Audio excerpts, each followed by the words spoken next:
ಅಂತೇಳಿ ಈ ತುರಕವನ್ನು ಹೇಳ್ತಾ ಇದ್ದಾನೆ. ಅಲ್ಲೇ ಆ ಶನೀಶ್ವರ ಯಾವ ರೀತಿ ಹೇಳ್ತಾ ಇದ್ದಾನೆ ಅಂದ್ರೆ ಮನಸ್ಸಲ್ಲಿ, ವಿಕ್ರಮ ಅಹಂಕಾರದಿಂದ ಬೆರೆಯುತ್ತಿರುವೆ ಅಲ್ಲವೇ? ಇದು ನೀ ಏರುತ್ತಿರುವುದು ಇಂದು ಬರೀ ತುರಕವಲ್ಲ, ನನ್ನ ಮನಸ್ಸನ್ನೇರುತ್ತಿರುವೆ. ನೋಡಿಕೋ, ಈ ನಿನ್ನ ರಾಶಿಗೆ ಪ್ರವೇಶ ಮಾಡಿದ್ದೇನೆ ವಿಕ್ರಮ. ಯಾವ ರೀತಿ ಆ ತುರಗ ಹತ್ತಾ ಇರ್ಬೇಕಾದ್ರೆ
ಸ್ವಾಮಿ, ನನ್ನ ಮೇಲೆ ಕೋಪ ಬಂದು ನನ್ನನ್ನು ಅರಸು ಸ್ವಾಮಿ, ಕಷ್ಟದಿಂದ ನನಗೆ ಮುಕ್ತಿ ಕೊಡು ಅಂತೇಳಿ ಈ ವಿಕ್ರಮಾದಿತ್ಯ ರಾಜ 2.5 ವರ್ಷಗಳ ಕಾಲ ಆ ಕಾಡಿನಲ್ಲೇ ವಾಸಿಸುತ್ತಾನೆ ನೋಡಿ.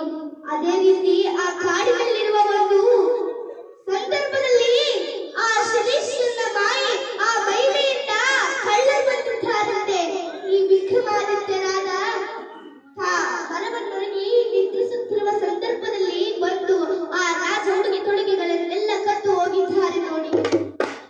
ಪಾಪ ಅಂದು ರಾಜ ಉಡುಗೆಗಳನ್ನು ಉಟ್ಟಿಕೊಂಡು ಒಂದು ರಾಜ್ಯಭಾರಿಯನ್ನು ಮಾಡುವ ವಿಕ್ರಮಾದಿತ್ಯ ರಾಜ ಇಂದು ಒಂದು ಭಿಕಾರಿಯಂತಾಗಿದ್ದಾರೆ.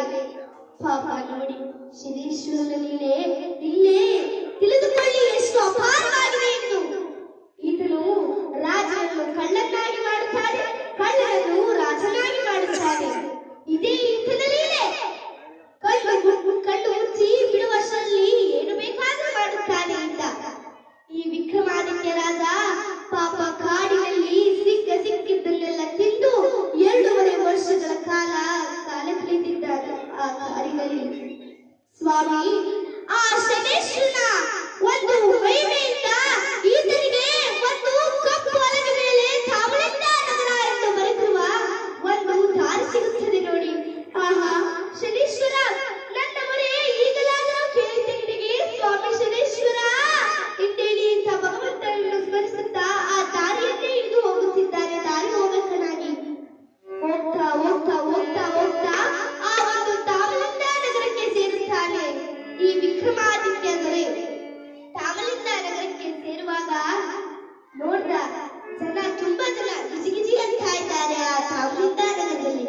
ಈತ ಹೋಗಿ ಆ ಒಂದು ರತ್ನಪೂರಿ ಅಂಗಡಿ ವ್ಯಾಪಾರಿ ನಂದಯ್ಯ ಶೆಟ್ಟಿ ಆ ಒಂದು ಅಂಗಡಿ ಪಕ್ಕದಲ್ಲಿ ಜಗಲಿಗೆ ಒರಗಿ ನಿದ್ದೆ ಮಾಡ್ತಾ ಇದ್ದಾನೆ ಅಂತ.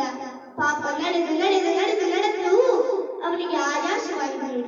ಅದಕ್ಕೆ ಒಂದು ಜಗಲಿಯನ್ನು ಒರಗಿ ನಿದ್ದೆ ಮಾಡ್ತಾ ಇದ್ದಾನೆ ಎಂದು ಸುಪ್ಪತ್ತಿಗೆಯಲ್ಲಿ ನಿದ್ರಿಸುತ್ತಂತ ರಾಜ ಇಂದು ಏನು ಗತಿ ಇಲ್ಲದಂತೆ ಒಂದು ಜಗಲಿಗೆ ಹೊರಗೆ ನಿದ್ದೆ ಮಾಡುತ್ತಿದ್ದಾರೆ ನೋಡಿ. ಭಗವಂತನ ಮಹಿಮೆ ನೋಡಿ. ಆ ಶನೀಶ್ವರ ಸ್ವಾಮಿಯನ್ನ ಕೆಲವರು ಭಯಪಡ್ತಾರೆ.